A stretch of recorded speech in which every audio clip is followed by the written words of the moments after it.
Ustaz, ini ana lagi lihat di Instagram, ini lagi rame nih Ustaz. Masalah beli barang atau beli barang mewah yang kita inginkan cuma dengan salawat Ustaz. Nggak usah pakai uang katanya Ustaz. Katanya udah dibuktiin berkali-kali sama dia nih, sama orang yang menyebarkan ini. Itu gimana Ustaz ya? Apa boleh kayak gitu Ustaz? Ada ya? Ini rame nih Bang di Instagram nih. Banyak yang pada terpukau lagi, pada senang gitu melihat apa fenomena ini Ustaz. Pertama, bahwa salawat itu memang sangat bagus. Baik. Rasulullah SAW bersabda, man shalla alayya wahida sallallahu alaihi bi asyra.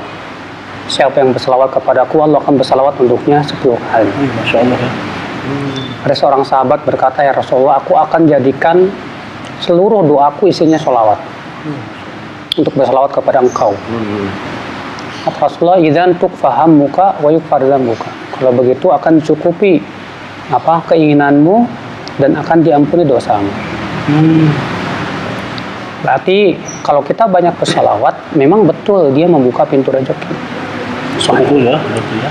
Tapi yang harus diperhatikan adalah apa? Salawat itu lebih agung daripada urusan dunia. Masya Allah. Benar. Tahu nggak? Dunia itu di mata Allah Subhanahu Wa Taala sangat hina. Kata Rasulullah, dunia itu lebih hina di mata Allah daripada bangkai Ini kambing saja. Kambing. Dalam satu riwayat Rasulullah SAW mengatakan kotoran manusia itu perumpamaan tentang dunia. Sholawat itu amal ibadah yang sangat mulia. Orang yang berakal nggak mau nuker emas 1 kilo dengan kotoran manusia, nggak mau. Betul. Ya tidak? Iya. Maka dari itulah Allah mengancam dalam surat Hud ayat 15-16 bahwa orang yang beramal soleh tujuannya hanya sebatas dunia atau tujuan terbesarnya dunia, dia tidak mendapat pahala apapun di akhirat. Allah berfirman, man kana yuridul hayatad dunya wa zinataha yuwaffi ilaihim a'malahum fiha wa hum fiha la yubkhasun. Ulaika alladziina laysa lahum fil akhirati illa an-nar. Wa habita ma sana'u fiha wa batilun ma kanu ya'malun. Barang siapa yang menginginkan kehidupan dunia dan perhiasannya, kami akan berikan apa yang dia inginkan dari amalannya tersebut tanpa dikurangi. Tapi Allah katakan di ayat 16 apa? Mereka itu tidak mendapatkan apa-apa dalam kehidupan akhirat kecuali neraka. Batal apa yang mereka amalkan dan sia-sia apa yang mereka lakukan. Ya.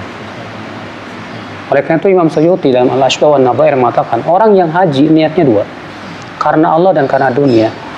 Mana yang lebih dominan? Kalau yang lebih dominan tujuan daripada hajinya adalah untuk mendapatkan dunia, dosa. Bisa. Kalau ternyata lebih dominan untuk mendapatkan akhirat, mengharapkan wajah Allahnya, dapat pahala.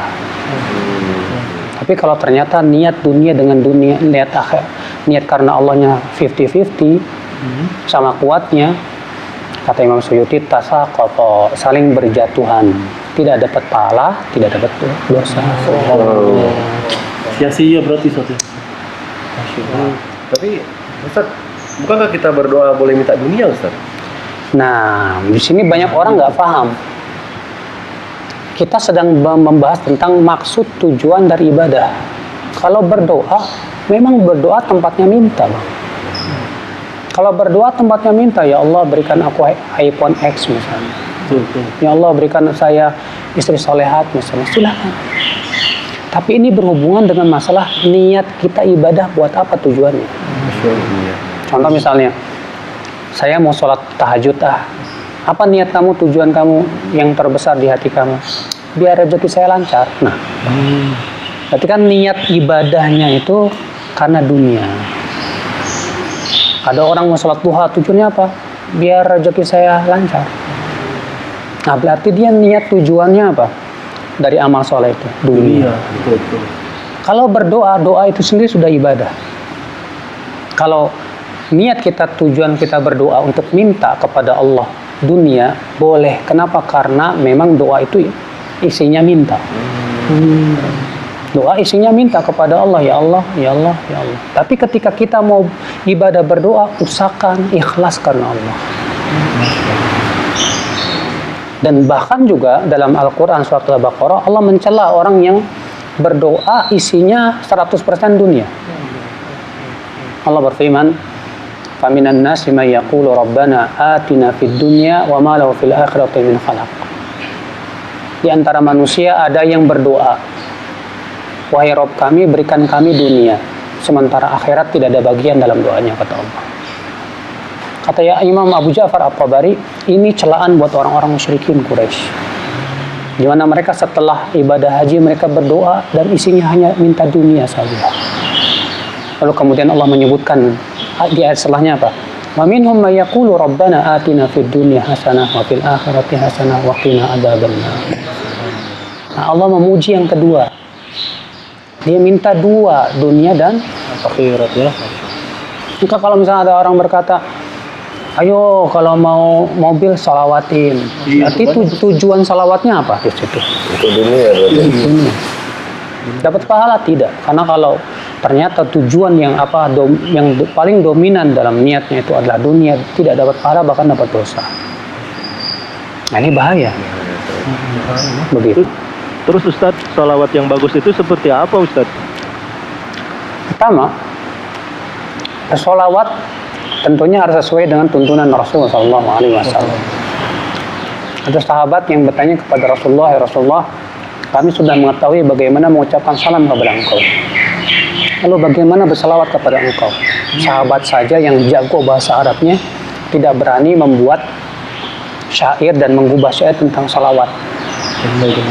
Tapi tetap para sahabat minta ke Rasulullah bagaimana lafaz salawat. Berarti lafaz salawat itu tidak boleh dibuat-buat oleh kita. Harus benar-benar berasal dari Rasulullah SAW. Yang kedua, kita dalam bersalawat itu tujuan terbesar kita, hati kita adalah untuk karena mendapatkan keridhaan Allah. Iya. Jadi yang dominan di hati kita adalah ikhlas mengharapkan wajah Allah. Ya. Nah, kalau ada tadi ditanya, kan kalau ada sahabat yang mengatakan, "Wahai Rasulullah, saya akan jadikan semua doaku isinya sholawat." Kata Rasulullah, "Kalau begitu keinginanmu akan dicukupi." Betul kita katakan.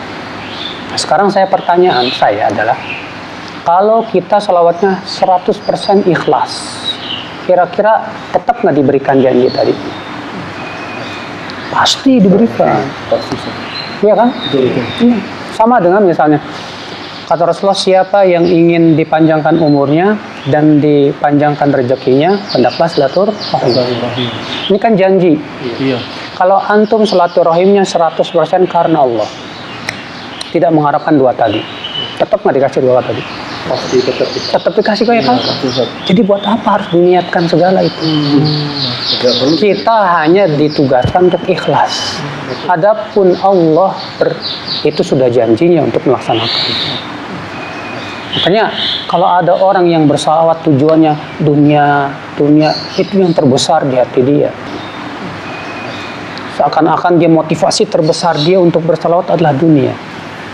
Allah ya akhi, orang ini kasihan. Dia tidak menyadari bahwa dunia itu rendah.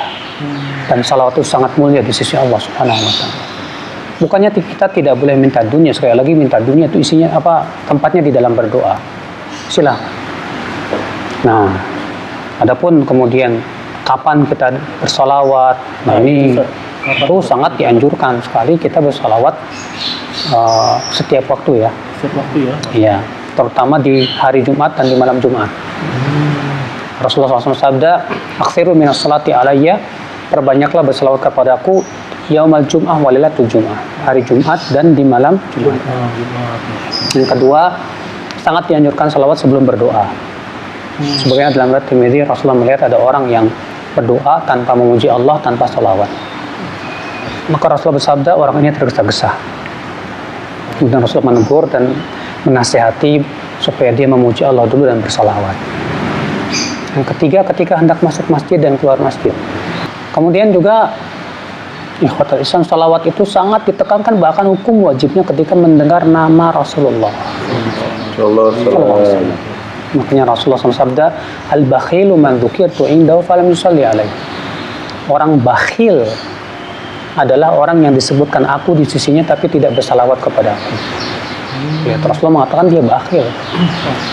Dalam satu riwayat Imam Ahmad dengan lafaz syaqiya abdun, celaka seorang hamba man dzukirta indahu falam yusalli alaik. Orang yang disebutkan engkau di sisinya tapi tidak bersalawat, itu akan kecelakaan. Makanya kita ketika menyebut nama Rasulullah kita ucapkan sallallahu alaihi wasallam. Allahumma shalli ala Muhammad. Ya. Nah, begitu. Masya Allah, ini kurmanya enak banget. Masya Allah. Sekarang Ustaz, Ustaz, jazakallah.